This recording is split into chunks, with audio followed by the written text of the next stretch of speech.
Coming up on Arirang News. South Korea is to cooperate in solidarity with the UAE in achieving carbon neutrality, especially through nuclear energy. This in remarks by President Yoon at Abu Dhabi Sustainability Week's opening ceremony. South Korea is preparing a new care program for elementary school kids, keeping them until 8 p.m. Under President Yoon Suk-yeol's education reforms amid addressing the low birth rate, the ruling party and the government discuss ways to keep children in good hands. Out of dozens killed in Sunday's plane crash in Nepal, South Korea's foreign ministry has identified 2 bodies that are assumed to be Koreans. Official identification is to follow after additional examination.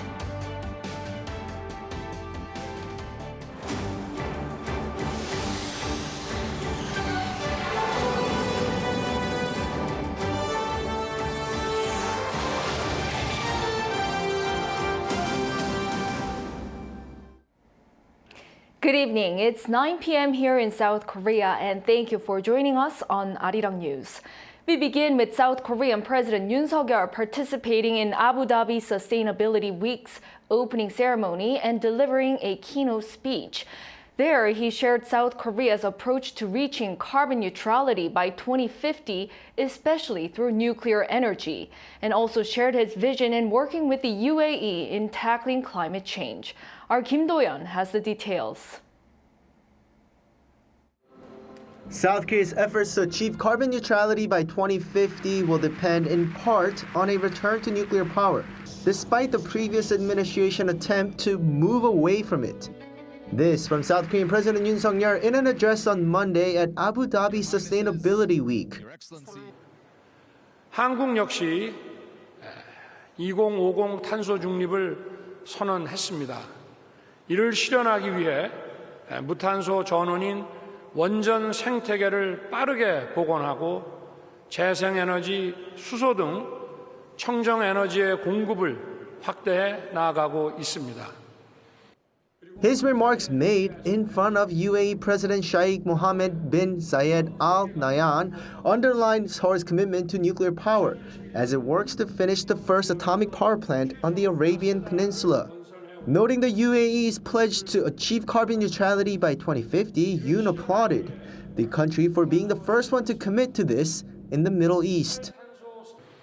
한국과 UAE의 특별 전략적 동반자 관계가 탄소 중립 분야까지 확대되면 국제사회에서 양국의 리더십이 더욱 커지고 경제 협력 기회 역시 증대될 것입니다. He also added that if their 2 countries join efforts in developing clean energy, it will not only enhance their energy security, but also contribute to global energy market stability. Specifically, he referred to the UAE's Masdar City, a planned city project that will be run on sustainable energy and resources. He said UAE's knowledge in developing and operating such a city and South Korea's IT and infrastructure technology can create sustainable cities around the world. The speech came on the 3rd day of President Yoon's state visit. At the venue were also South Korean business leaders and top officials who accompanied the president on the trip. This includes Finance Minister Chu Kyung-ho as well as heavyweights in the private sector such as Samsung Electronics Chairman Lee Jae-yong and SK Group Chief Cha Tae-won. Kim Do-yeon, Arirang News, Abu Dhabi. South Korea and Japan held working-level talks in Tokyo today regarding compensation for the Koreans subject to forced labor by Japan during World War II. The Director General for Asia and Pacific Affairs at Seoul's Foreign Ministry, Seo Min-jung, met with her Japanese counterpart Takehiro Funakoshi at Japan's Foreign Ministry. This comes after the South Korean government revealed plans last week to compensate the Korean victims through a public foundation instead of the accused Japanese firms, which sparked controversy. Seoul's foreign ministry said Seoul explained the public sentiment at home surrounding this issue, but did not elaborate further. It also said Monday's meeting was held to improve relations between the 2 countries as soon as possible. South Korea will ramp up efforts to resume dialogue with North Korea this year. Speaking on Sunday, Seoul's unification minister Hyongs has said the most urgent task when it comes to inter-Korean affairs is restoring communication.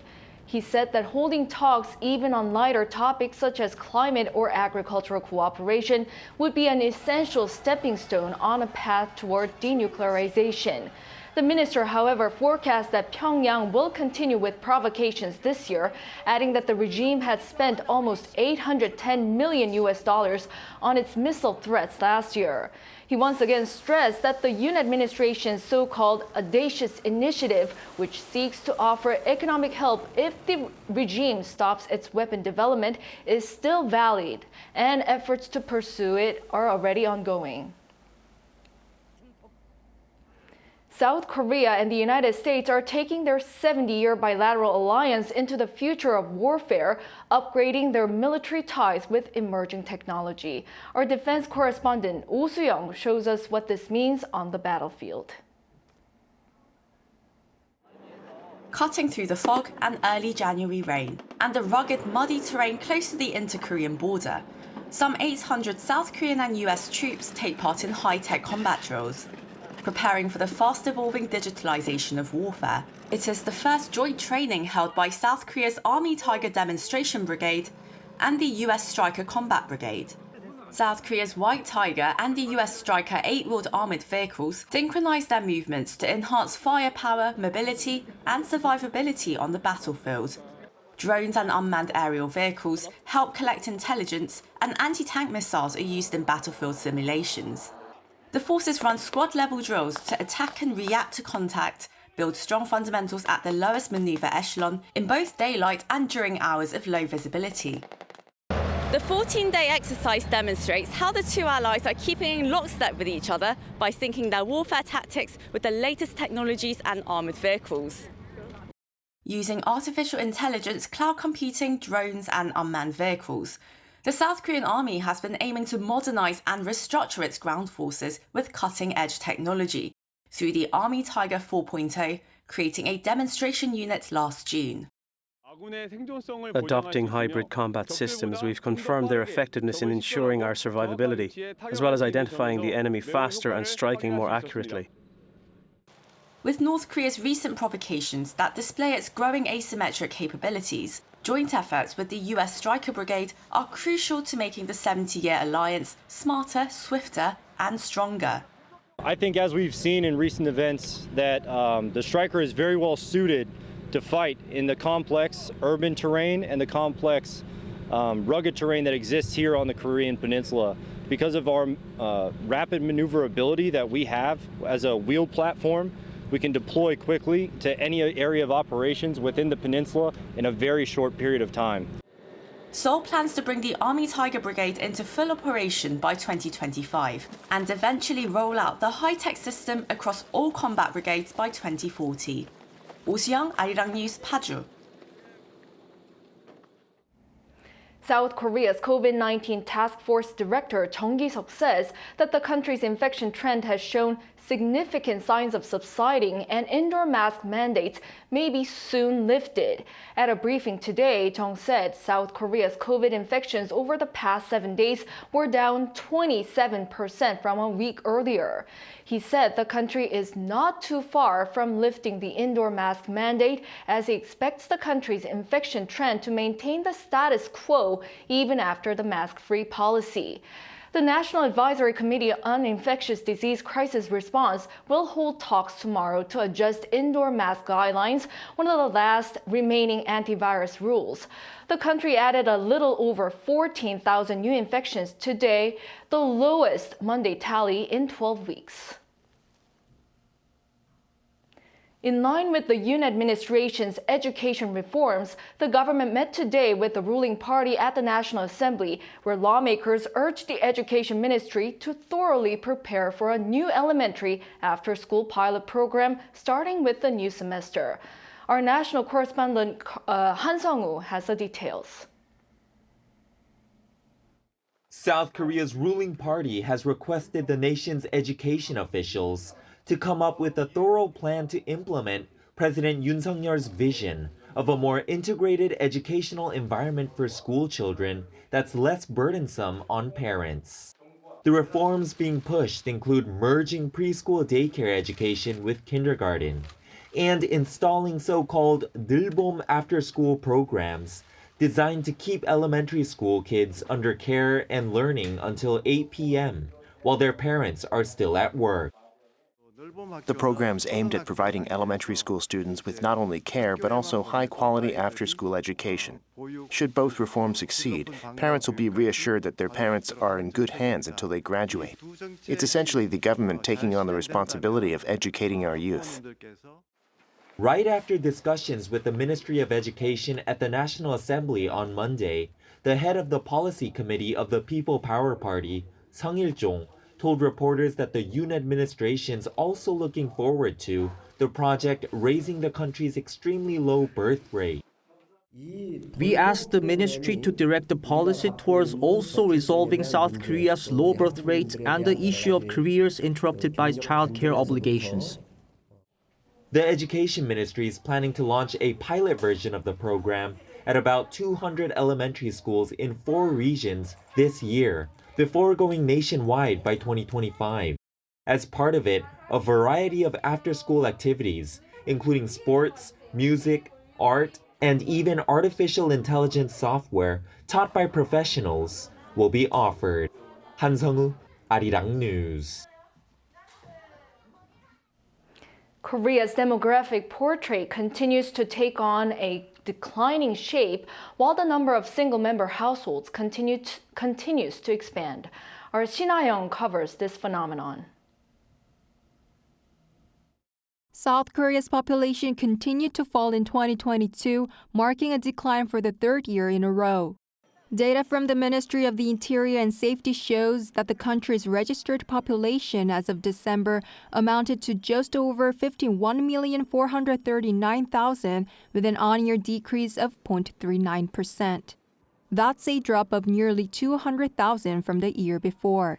By gender, the number of men dropped for a 4th consecutive year, while the number of women was down for the 2nd straight year.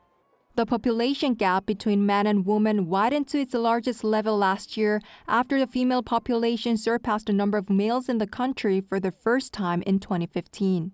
The total female population came to 25,802,000, with around 165,000 more women than men.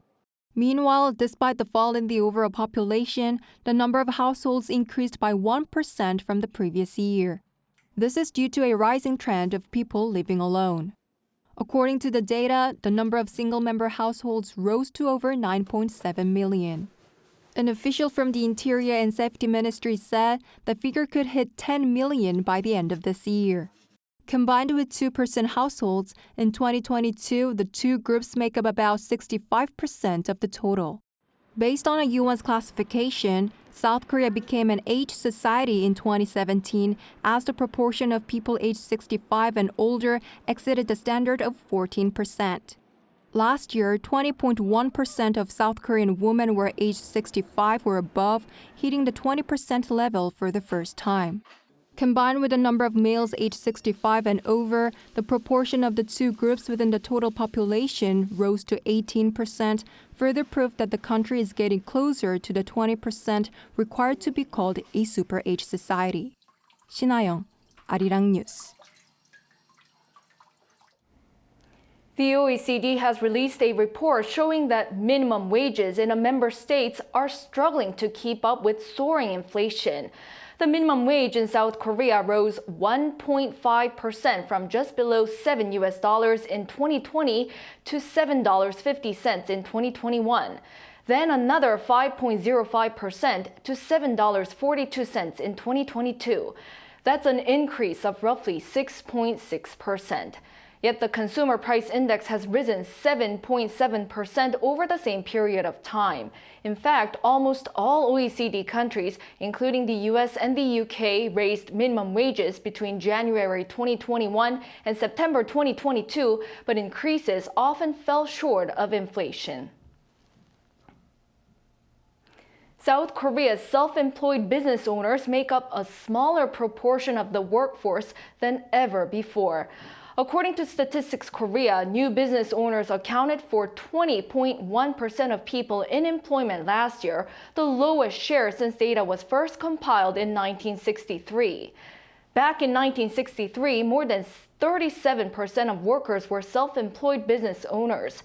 That number has fallen around 17 percentage points over the years. But almost paradoxically, business owners who don't have any employees are actually at their highest since the 2008 global financial crisis. The number of people who run business without employees has shot up during the pandemic. Last year, almost 4.3 million people ran business alone. By the end of the decade, South Korea plans to double its number of medium-sized companies. The Ministry of Trade, Industry and Energy announced the strategy on Monday and plans to nurture some 10,000 middle-market enterprises. The government also aims to boost medium-sized firms' exports to some $200 billion, twice what it is currently. Under the plan, the ministry plans to inject some $1.2 billion into supporting their R&D over the next 10 years. Currently, mid-sized firms which owns assets worth between $400 million and $4 billion account for only 1.4% of the total companies in the country. But they take up roughly 16% of the entire sales and 14% of employment.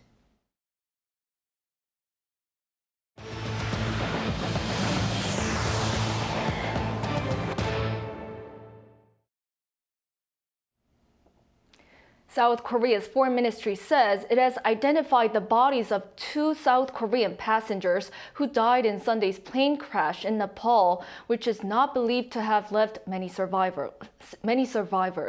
The ministry says an official from South Korea's embassy in Nepal made the identification on Monday after visiting the hospital where the bodies were sent upon recovery. The identification was done through the belongings that were found with them. The victims were known to be a man in his 40s and his teenage son. Local authorities say an official identification will follow after an additional examination. The death toll from Saturday's Russian missile strike on an apartment block in the Ukrainian city of Dnipro now stands at 35, up 5 from Sunday. That's according to the region's governor on Monday, who added that the figure may rise as another 35 people could still be under the rubble. Ukraine's Air Force has identified the missile used as a Russian Kh-22, an old type of cruise missile which Kyiv lacks the capabilities to shoot down.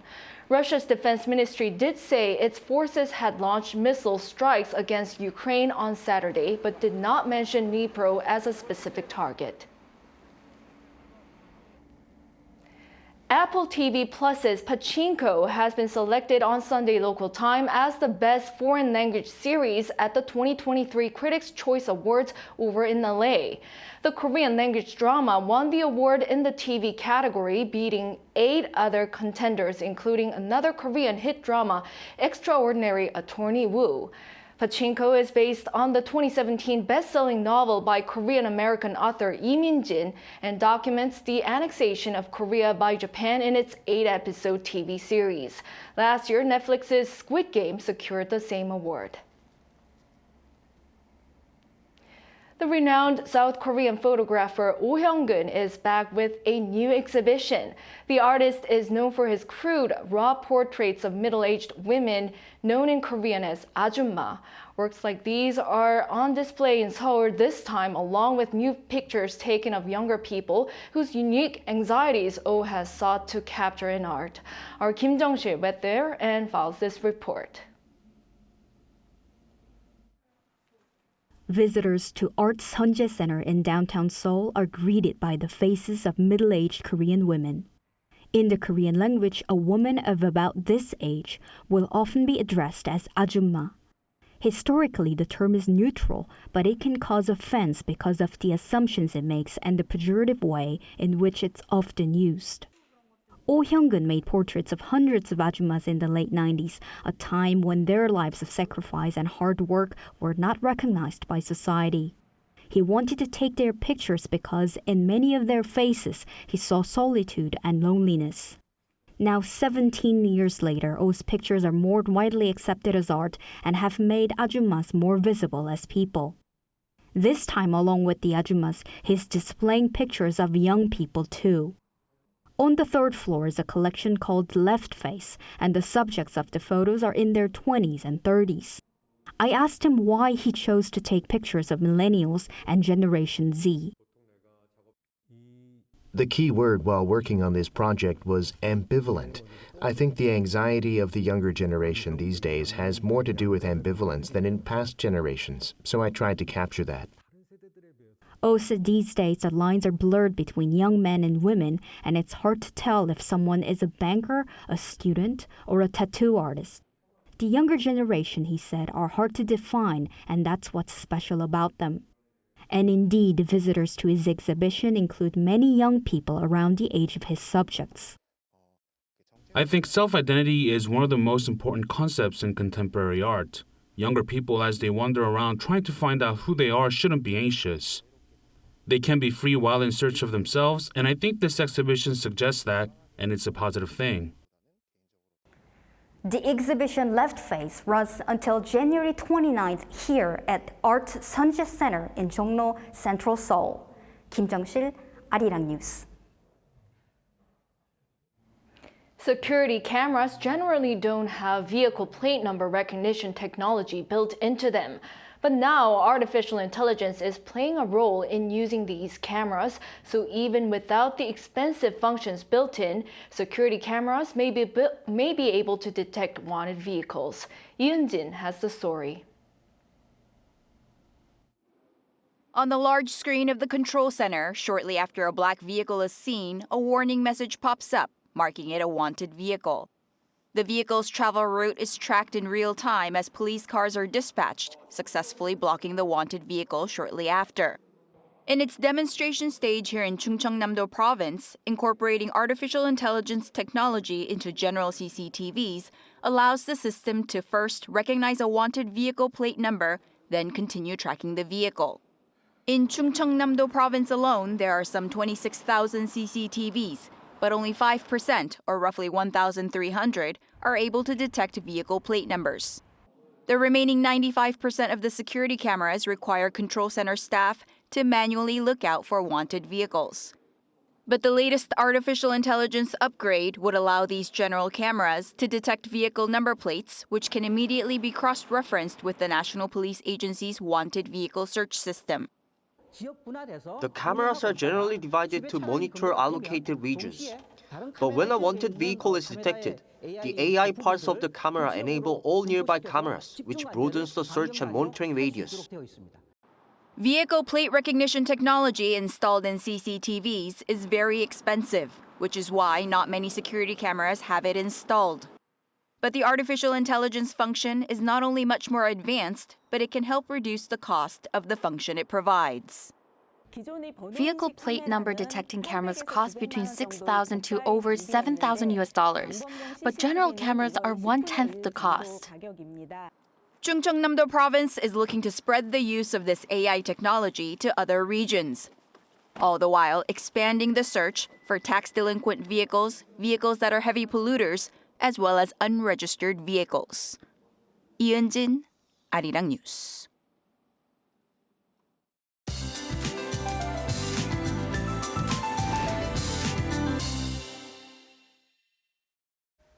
Cold wave conditions have returned and frigid temperatures will prevail for the remainder of the week. Parts of central regions are currently under cold wave advisories, while Seoul will see morning lows of -7 degrees. Other regions such as Changsu and Daegwallyeong will be much colder. Frigid wind chills will make conditions feel much colder than the actual reading, so make sure to wrap up extra warm tomorrow. With temperatures plummeting again, wet roads have turned into icy roads.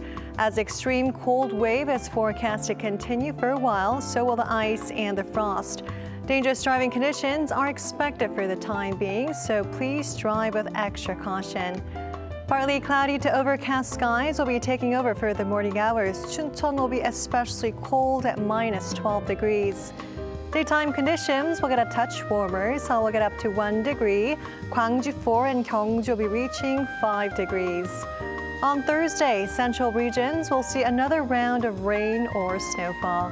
That's all for now, and here are the weather conditions around the world.